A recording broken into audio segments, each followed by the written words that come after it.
This is Scott. Eric from Wilderness Podcast asked if I could help out and give a little tutorial on finding morels, and rather than just typing it out on Facebook, I figured I'd give you guys a short video on what I look for here. So I'm in what I refer to as one of my honey holes. So basically what I'm looking for here, dead elms. It's a typical thing you hear from people when you're looking for morels, is dead elms. But more importantly, I look for all this bark here. I seem to find or have my most success in the bark.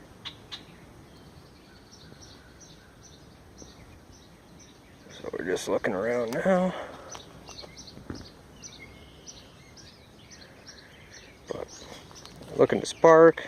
Look, see if I can find some here on moss like that. I find them often growing out of this kind of moss.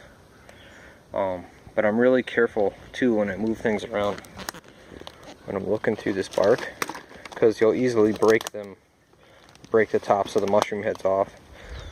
Morels seem to be pretty delicate. They don't take a hit well from your boot.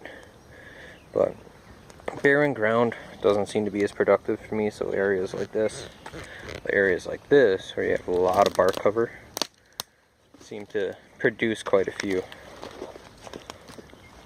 Some tree stand I just got done taking down. But this is one of my more productive areas. I always find a lot of grays in here. So you'll typically find grays and yellows. Yellows seem to be the bigger of the two. I typically look on a south-facing slope, at least here. That's where I do my best. I see we got one here. That's not a bad one. Some people wait for them to grow. I take them right away. There's a couple different thoughts to them. As far as growing, some people say they're already fully grown. They start in the ground, they grow their way up, or they pop and then they finish growing like any other vegetable or plant. I don't know which to believe. I've left them sit for days and not seen them get any bigger, so I typically just take them. So it's a good start. And then what I do here is, they say the spores help reproduce them year after year. There's a couple more. I use a bag like this so the spores fall out. This is actually an old decoy bag. I have no shortage of decoy bags with the amount of duck hunting I do, so I just use a well put together one. There's no holes in it. Got some more grays here. I see some big yellows in front of me too. We're gonna go grab those. I'll show you the size difference. These aren't big yellows, but they're nice size. Let's go around. And then I'm working the edge of a cornfield here.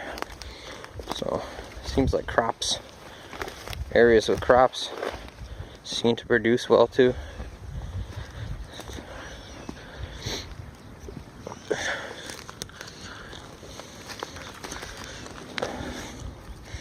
Here's one right here. It's a better one.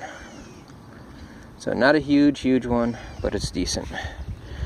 So I'll put it in our sack here.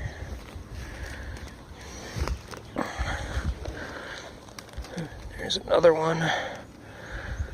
I plan to do more videos like this. I'll be putting them on my YouTube channel. And frequently, as long as I continue to find them and the season's good. This season's off to a slow start with the weird weather we had this year. So I'm picking a lot later than I normally am, especially for Waukesha.